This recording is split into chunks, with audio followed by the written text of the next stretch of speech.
अकार्बनिक अम्लों के नामकरण के अंदर नेक्स्ट क्लास के अंदर हम प्रारंभ कर रहे हैं। चौथा पार्ट है जो है अन्य ऑक्सी अम्लों का, अदर ऑक्सी एसिड्स का नामकरण।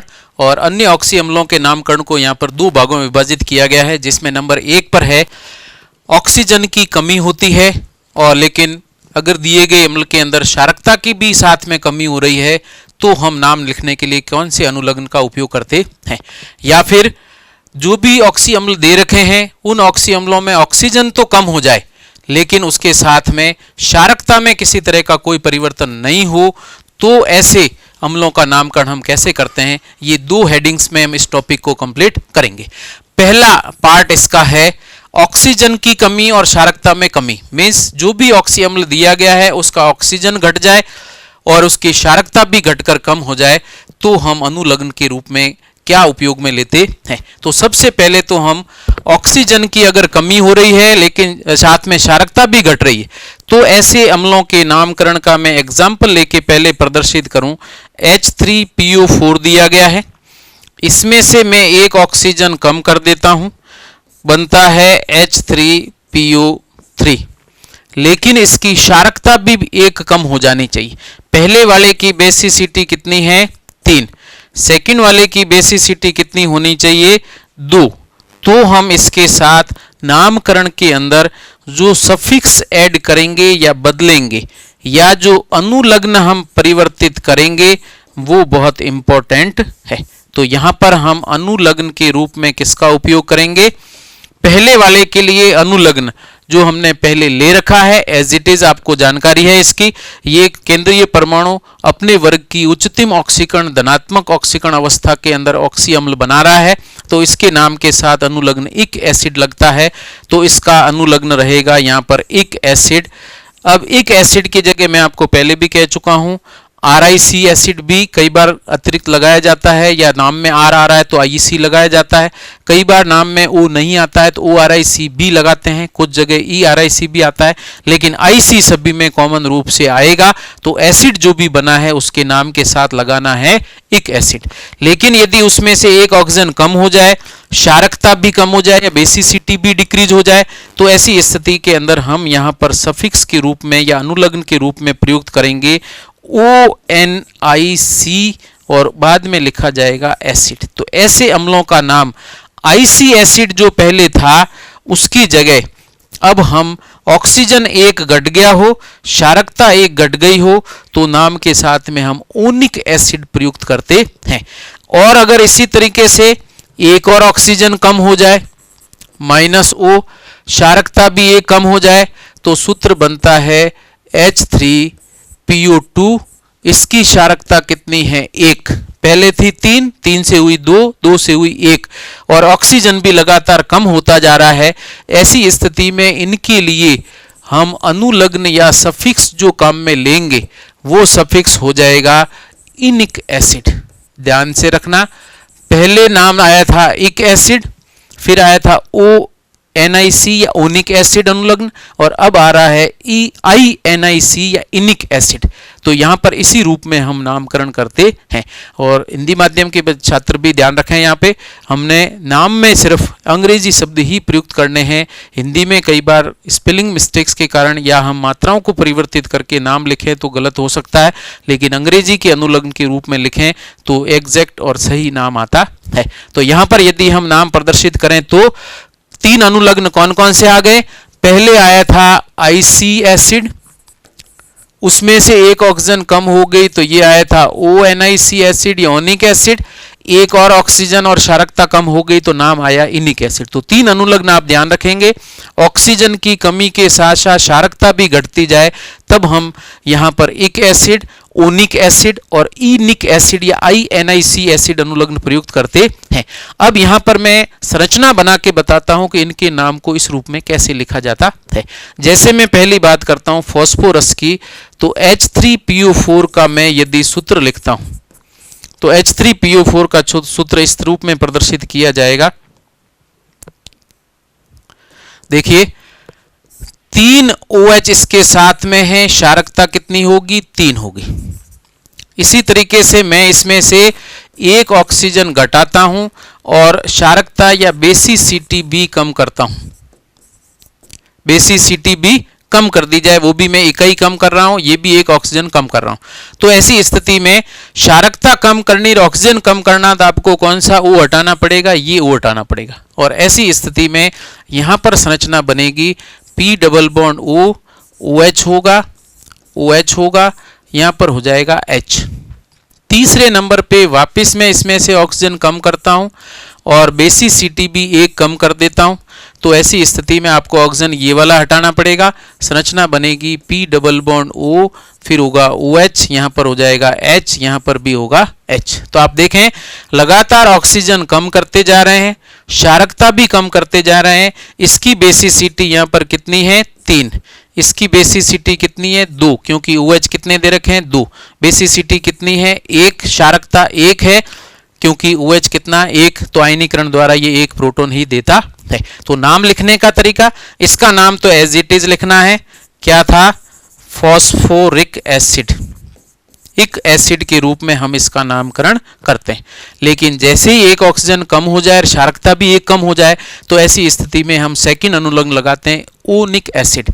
तो ये हो जाएगा आपके, ध्यान से देखना, फॉस्फोनिक एसिड के रूप में इसका नाम लिखा जाता है।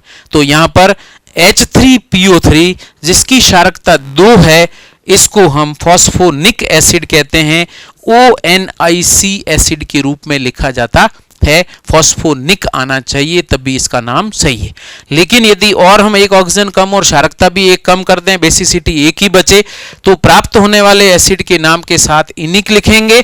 तो सेंट्रल एटम के साथ फॉस्फो तो एज इट इज रहेगा, उसकी जगह ओ हटाकर हम EINIC और एसिड करके लिखें तो ये हो जाएगा फॉस्फीनिक एसिड। तो लास्ट में जैसे ओनिक एसिड था, ओनिक एसिड पूरा हटा के इनिक एसिड लगाना है और नाम हो जाएगा फॉस्फीनिक एसिड। तो यहां पर हमारे पास में H3PO4 दे रखा है, H3PO3 दे रखा है, जिसकी क्षारकता 2 है, उसका नाम हमने लिखा फॉस्फोनिक एसिड, और H3PO2 दे रखा है जिसकी क्षारकता है 1 और ऑक्सीजन 2, हाइड्रोजन 3। तो ऐसे अम्ल के लिए नाम हमने लिखना फॉस्फीनिक एसिड। ऐसा ही मैं एक एग्जांपल और लेके प्रदर्शित करता हूं।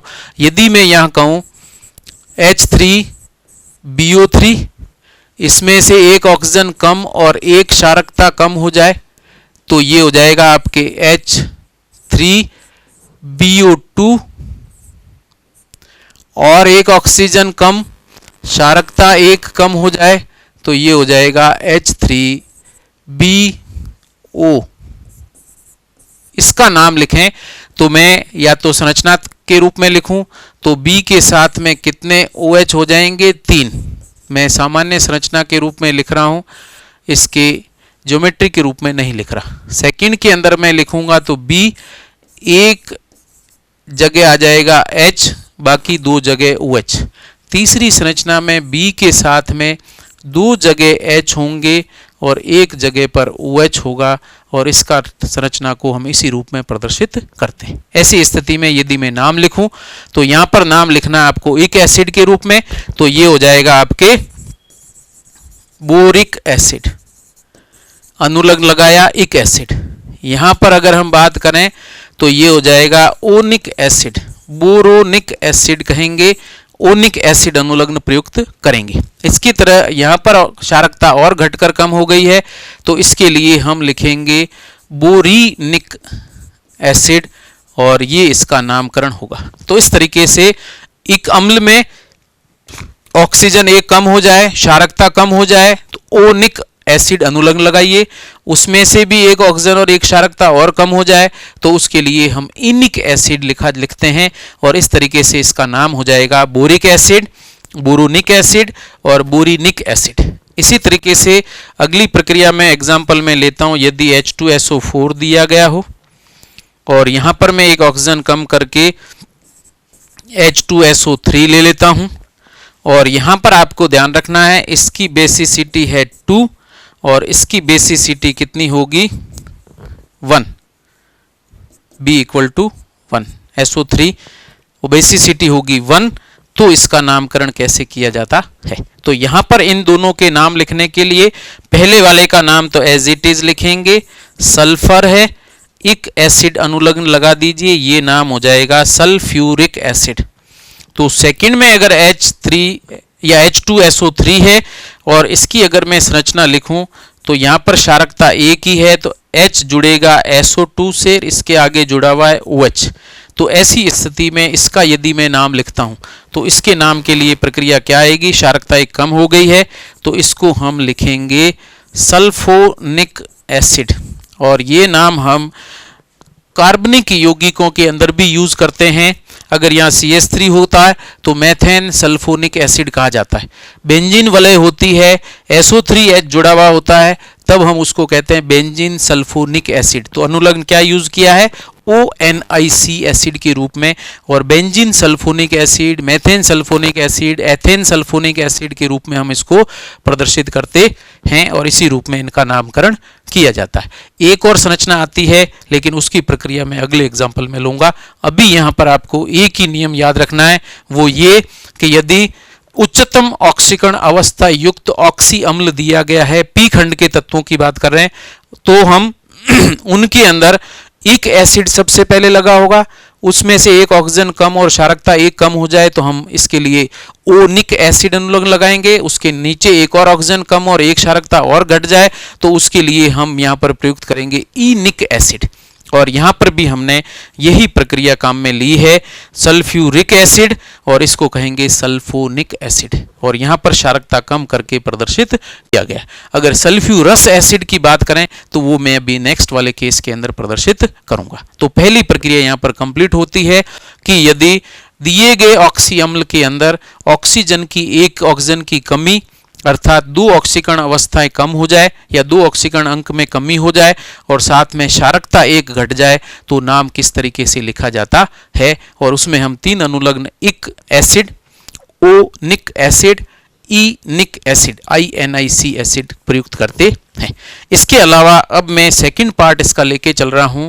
अगर आपको ऑक्सी एसिड दिया गया है, उस ऑक्सी एसिड के अंदर ऑक्सीजन तो कम कर दें लेकिन क्षारकता यदि परिवर्तित नहीं होती है तो हम नाम किस तरीके से लिखते हैं, बहुत इंपॉर्टेंट है। तो आप इसको इस तरीके से ध्यान रखें। मैं सेकंड बी पार्ट यूज कर रहा हूं,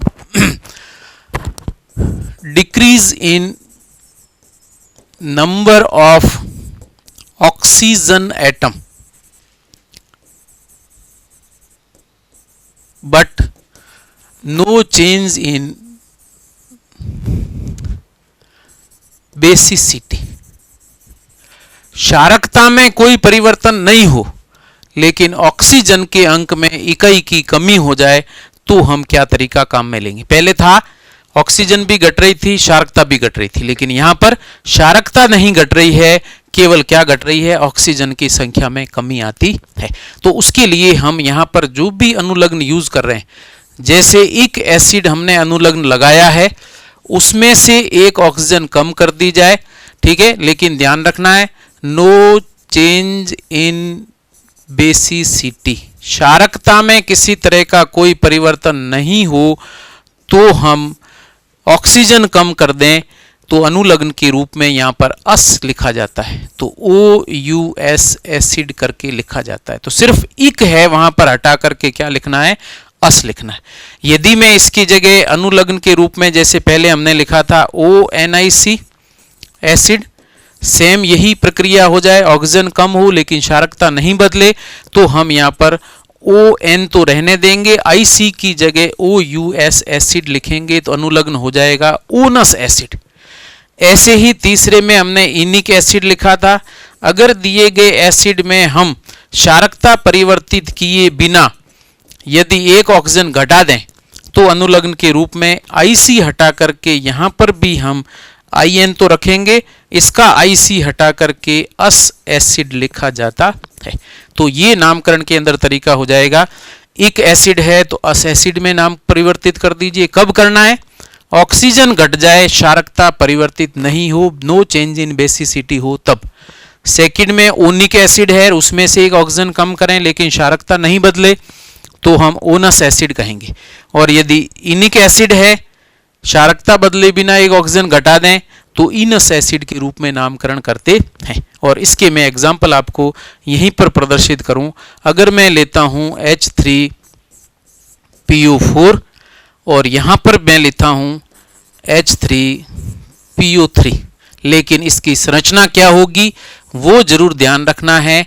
इस तरीके से क्षारकता नहीं बदलनी चाहिए, तभी जाकर के हम इसका नाम अस एसिड के रूप में लिखेंगे। तो आप पहले देख सकते हैं, इससे पहले वाले एग्जाम्पल में हमने क्या लिया था, सल्फर में, ये फास्फोरस वाले में।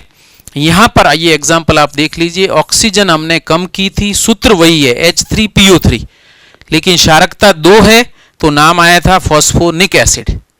अब यहां पर वापिस जो एग्जाम्पल हम प्रयुक्त कर रहे हैं उसमें सूत्र H3PO3 ही है, लेकिन बेसिसिटी यहां पर कितनी है, 3 है। वहां 2 थी लेकिन यहां कितनी है, 3।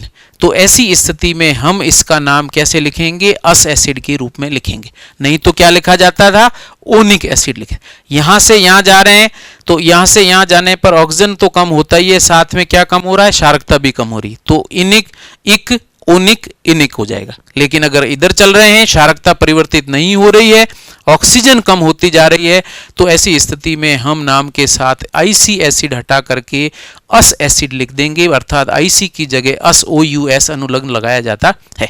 तो यहां पर H3PO4 के 2 नाम होंगे, क्षारकता 3 है तो इसको कहेंगे फॉस्फोरस एसिड, और यदि क्षारकता 2 है, सूत्र यही है, तो उसका नाम परिवर्तित हो जाएगा ओनिक एसिड अर्थात फॉस्फोनिक एसिड। और इसी में मैं ये सभी एग्जाम्पल लेते हुए मैं नामकरण प्रदर्शित करता हूं। संरचना के साथ लिखूं तो क्या स्थिति बनती है। तो सबसे पहले P डबल बॉन्ड O और इसके साथ में 3 OH दिए गए हैं। दूसरे में P डबल बॉन्ड O और इसके साथ में 2 OH और 1 H दिया हुआ है। ठीक है, इसके अंदर नामकरण या सामान्य प्रक्रिया में इसको ऐसे लिखता हूं, अभी हम ले रहे थे वो, इसको साथ में यहां पर भी मैं प्रदर्शित करता हूं। और ये हो जाएगा P डबल बॉन्ड O और OH कितने हो जाएंगे, 1, पहले वाले की तरह कर देते हैं, OH OH और H। दोनों के सूत्र ध्यान रखना, H3PO3 है, ये पहले वाला H3PO4 है, ये H3PO3 है। इन दोनों में अंतर ये है, यहां पर क्षारकता 3 है, इसके ऑक्सीजन को मैं ऊपर वाले को कम कर देता हूं। सूत्र वही है, सूत्र वही है, क्षारकता 3 क्षारकता 2, तो नाम परिवर्तित होकर हो जाएगा। इसका नाम मैं नहीं लिख रहा हूं, फॉस्फोरिक एसिड है। इसका नाम अभी मैं बता चुका हूं, फॉस्फोरस एसिड। तो इसका मैं नाम लिख देता हूं, नाम हो जाएगा फॉस्फोरस एसिड। क्षारकता परिवर्तित नहीं हो, ऑक्सीजन कम हो जाए तो अस एसिड लगाना है और कुछ नहीं करना। क्षारकता और ऑक्सीजन दोनों कम हो जाए तो इसका नाम हो जाएगा फॉस्फोनिक एसिड। ओनिक एसिड अनुलग्न के रूप में यहां पर लिखा गया। अब अगर इस ओनिक एसिड में से B ऑक्सीजन 1 कम कर दें, इसमें ऑक्सीजन और क्षारकता दोनों कम हो रही है, बेसिसिटी 3 है, इसमें बेसिसिटी 3 है, इसमें बेसिसिटी कितनी है, 2 है। बेसिसिटी सेम रहे लेकिन ऑक्सीजन कम हो जाए तो सेम बेसिसिटी के लिए ऑक्सीजन कम करें तो ऊपर वाली ऑक्सीजन कम हो जाएगी। तो यहां पर हो जाएगा P OH 1 OH 2 तीसरा हाइड्रोजन, सूत्र हो जाएगा यहां पर H3PO2 और इसका यदि मैं नाम लिखूंगा तो क्षारकता चूंकि सेम है, ऑक्सीजन घट गया है तो केवल अस एसिड लगाना है। क्षारकता सेम, ऑक्सीजन कम हो जाए तो अस एसिड लगाना है। तो इसमें सिर्फ आईसी को हटा करके अस एसिड लिखें तो ये हो जाएगा फॉस्फोनस एसिड। इस रूप में हम इसका नाम लिखेंगे। फॉस्फोनिक एसिड था, आईसी हटा के फॉस्फोनस एसिड लिखा गया है। तो फॉस्फोनिक से फॉस्फोनस, फॉस्फोरिक से फॉस्फोरस लिखा जाता है। ठीक है, तो ओ रस और ओ नस एसिड, इन दोनों में हल्का सा अंतर है और इसी रूप में इसको प्रदर्शित किया गया। अगर तीसरी प्रक्रिया की बात करें तो मैं यहां पर वापस लिखता हूं। इसके अलावा तीसरा एग्जाम्पल जिसमें ऑक्सीजन भी कम हो जाए, क्षारकता भी कम हो जाए, तो यहां पर P डबल बॉन्ड O, क्षारकता 1 हो जाए, हाइड्रोजन वही रहे, सूत्र हो जाए H3PO2। इसमें से मैं ऑक्सीजन भी कम कर दूं, क्षारकता इसकी बेसिसिटी कितनी है 1, यहाँ पर भी एग्जाम्पल की बेसिसिटी 1 रहे, ऑक्सीजन कम कर दी जाए तो POH H सूत्र होगा H3PO। क्षारकता परिवर्तित नहीं है तो इसका नाम हम कैसे लिखेंगे, इसमें से क्या किया हमने, इस संरचना में से एक ऑक्सीजन हमने घटा दिया, ये वाला ऑक्सीजन भी कम हो गई, क्षारकता भी कम हो गई, तो नाम में अनुलग्न के रूप में इनिक एसिड लिखेंगे तो इसका नाम हो जाएगा फॉस्फोनिक एसिड। और अगर मैं फॉस्फीनिक एसिड से फॉस्फीनिक एसिड INIC करके लिखेंगे फॉस्फीनिक एसिड। और अगर मैं लास्ट में लिखता हूं तो इसी में इक की जगह अस लगा दीजिए, नाम हो जाएगा। और इस लास्ट H3PO के लिए नाम हम यूज करेंगे फॉस्फीन लिखना है INOUS और फिर लिखेंगे एसिड, तो ये हो जाएगा फॉस्फीनिक में IC हटा करके अस लिखें, क्षारकता समान है, ऑक्सीजन की कमी हो जाए तो। इस तरीके से हम यहाँ पर इन 6 प्रकार से प्रक्रिया के द्वारा हम नामकरण करते हैं। अगर ऑक्सीजन कम हो, क्षारकता कम नहीं हो, तब तो अस लगाना है, और ऑक्सीजन कम हो जाए, क्षारकता भी कम हो जाए तो अनुलग्न में इक की जगह ओनिक हो जाएगा, ओनिक से ऑक्सीजन कम करोगे तो इनिक हो जाएगा। और ज़्यादातर हम सामान्य अम्लों के अंदर इन्हीं अनुलग्नों का उपयोग करते हैं। उसका मैं एक एग्जाम्पल और लेकर के इस प्रक्रिया को पुष्ट कर देता हूँ, जैसे कि हम यहाँ प्रदर्शित करते हैं H3BO3, इसकी बेसिसिटी मैं लिख रहा हूँ कितनी है 3। अगर आपको सूत्र दिया जाए H3BO2, बेसिसिटी कितनी हो जाए 2, तो नाम लिखना हो तो इसका नाम आपको ध्यान है, ये है बोरिक एसिड अनुलग्न इक एसिड करके लगाया, क्योंकि हम BO3 3- को बोरेट कहते हैं, इसलिए इसके अम्ल का नाम हमने लिखा बोरिक एसिड। बोरिक एसिड है, उसमें से हमने ऑक्सीजन भी एक कम कर दी, क्षारकता भी एक कम हो गई है, तो नाम बदल कर हो जाएगा बोरोनिक एसिड। क्या नाम होगा, बोरोनिक एसिड। यहाँ पर चूंकि अतिरिक्त ऑक्सीजन नहीं है, इसलिए ऑक्सीजन कम करने के बाद हमेशा ही क्षारकता परिवर्तित होगी, इसलिए तीसरे का नाम भी हम इसी रूप में लिखेंगे H3BO। और H3BO के अंदर बेसिसिटी हो जाएगी 1, क्षारकता लगातार कम हो रही है, इसलिए हम बोरिनिक एसिड के रूप में इसको प्रदर्शित करते हैं। क्या हो जाएगा, बोरिनिक एसिड। लेकिन यदि मैं एग्जाम्पल लेता हूँ H2SO4 जिसकी बेसिसिटी कितनी है 2, दूसरा लेता हूँ H2SO3 जिसकी बेसिसिटी भी मैं चेंज नहीं करूँ तो यहाँ बेसिसिटी चेंज हो रही है, तो अनुलग्न हो जाएगा इक, ओनिक, इनिक। अगर बेसिसिटी और ऑक्सीजन दोनों चेंज हो रहे हैं, ये बेसिसिटी चेंज नहीं हो रही लेकिन ऑक्सीजन चेंज हो रहा है, तो हम इसका नाम, जैसे आपको पता है, सेंट्रल एटम सल्फर इक एसिड लगा के लिखें सल्फ्यूरिक एसिड। और यहाँ पर आप लिखेंगे तो चूंकि क्षारकता समान है, इसलिए यहाँ पर हम सल्फर के साथ में केवल इक एसिड की जगह अस एसिड का उपयोग करेंगे। लेकिन अगर मैं सूत्र वही रखता हूँ H3SO3 और क्षारकता घटाकर 1 कर दी जाए, तो ऐसी स्थिति के अंदर फिर नाम परिवर्तित होगा और वहां पर हम लिखेंगे सल्फोनिक एसिड। यही तरीका हम काम में लेते हैं। तो यहाँ सल्फोनिक एसिड और सल्फ्यूरस एसिड की संरचना क्या होगी, इसकी संरचना मैं यहाँ ऊपर लिखूं तो ये लिखा जाता है HOSOOH। क्षारकता कितनी है 2 है, OH इधर भी है, OH इधर है, ऑक्सीजन 3 है, क्षारकताएं 2 है। लेकिन अगर मैं इसकी संरचना लिखूं और H पहले, SO2 बीच में और लास्ट के अंदर अगर OH लिखा गया हो, तो यहाँ पर आप लिखें SO3H अगर लगा हो तो ये हो जाएगा सल्फोनिक एसिड, ये हो जाएगा सल्फ्यूरस एसिड। तो आपको अंतर पता चल गया होगा कि अस कब लगाना है और ओनिक या इनिक कब लगाना है। तो अस कब लगेगा, जब क्षारकता परिवर्तित नहीं हो, ऑक्सीजन घट जाए।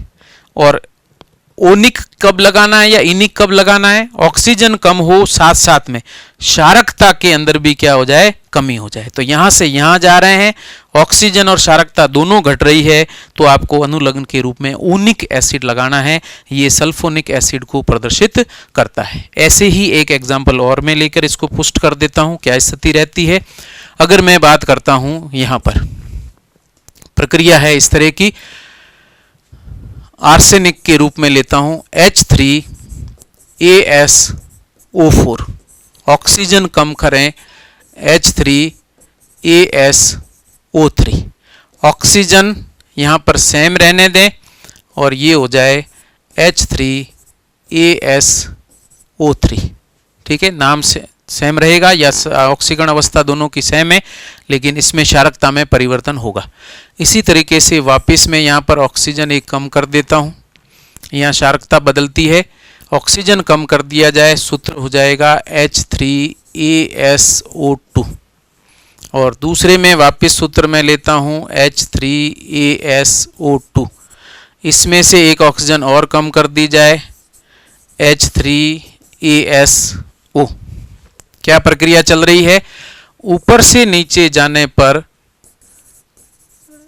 बेसिसिटी जो दी गई है वो डिक्रीज होती है। बेसिसिटी डिक्रीज होती है या घटती है। यहां पर बेसिसिटी कितनी है? 3। यहां पर बेसिसिटी सीध में लिखा है 3, नीचे आते ही बेसिसिटी कितनी हो जाएगी? 2। यहां पर बेसिसिटी कितनी होगी? सीध में लिखा है 2, नीचे लिखा है बेसिसिटी कितनी होगी? कम होगी। बेसिसिटी सीध में लिखा है समान रहेगी। तो एक सीध में है बेसिसिटी 1, इनकी 2, इन दोनों की 3।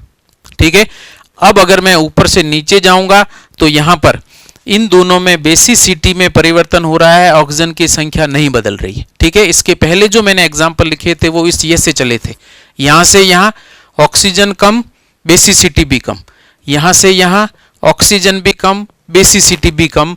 तो यहां पर हमने अनुलग्न लगाया था इक एसिड, तो यहां पर हम अनुलग्न लगाएंगे ओनिक एसिड, तो यहां अनुलग्न लगाया जाएगा इनिक एसिड।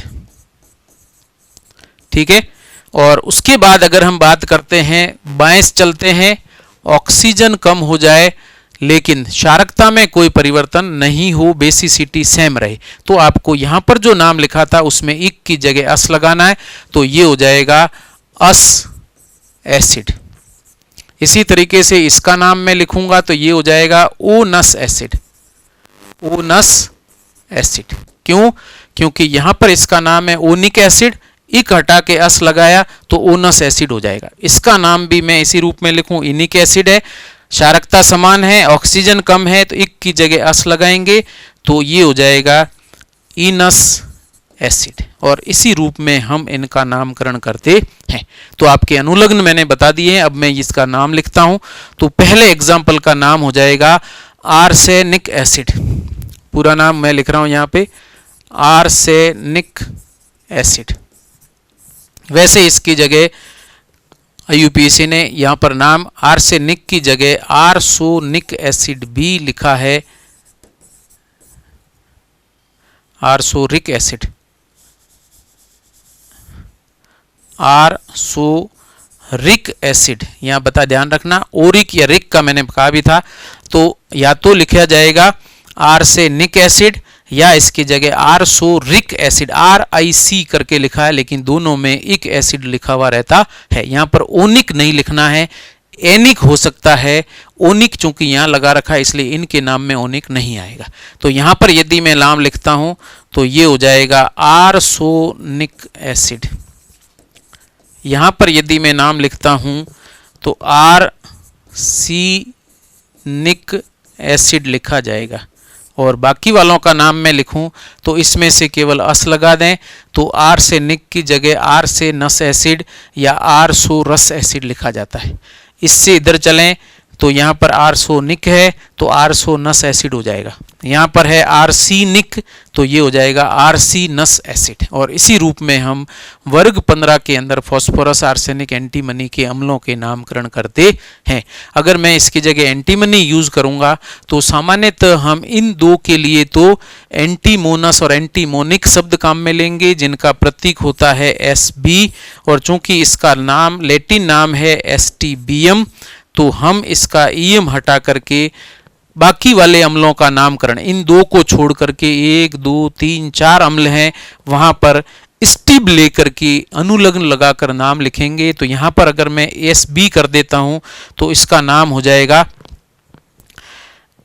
स्टीबोनिक एसिड, यहां पर हो जाएगा स्टीबीनिक एसिड, यहां पर हो जाएगा स्टीबोनस एसिड, यहां पर हो जाएगा स्टीबोनस एसिड। ये स्टीबीनस, स्टीबोनस, स्टीबोनिक, और इन दोनों के लिए हम एंटीमोनिक और एंटीमोनस शब्दों का उपयोग करते हैं, और बाकी सभी के लिए लैटिन नाम के साथ में आपको ओनिक और इनिक, ओनस और इनस अनुलग्न लैटिन नाम के साथ प्रयुक्त करने हैं। और इसी तरीके से यहाँ पर नेक्स्ट पार्ट के अंदर अम्लों के सामान्य नामकरण यहाँ पर प्रदर्शित हमने किए। नेक्स्ट क्लास में मैं इसी टॉपिक को आगे बढ़ाते हुए, यदि इन अम्लों को हम 2 अम्लों का संयोजन कर दें, 3 अम्लों का जल निष्कासित करके संयोजन कर दें, डाई एसिड बना दें, ट्राई एसिड बना दें, साइक्लिक एसिड बना दें, या श्रृंखला के अंदर क्रम से जोड़ करके एसिड बना दिए गए हों, तो उनका नामकरण कैसे करते हैं,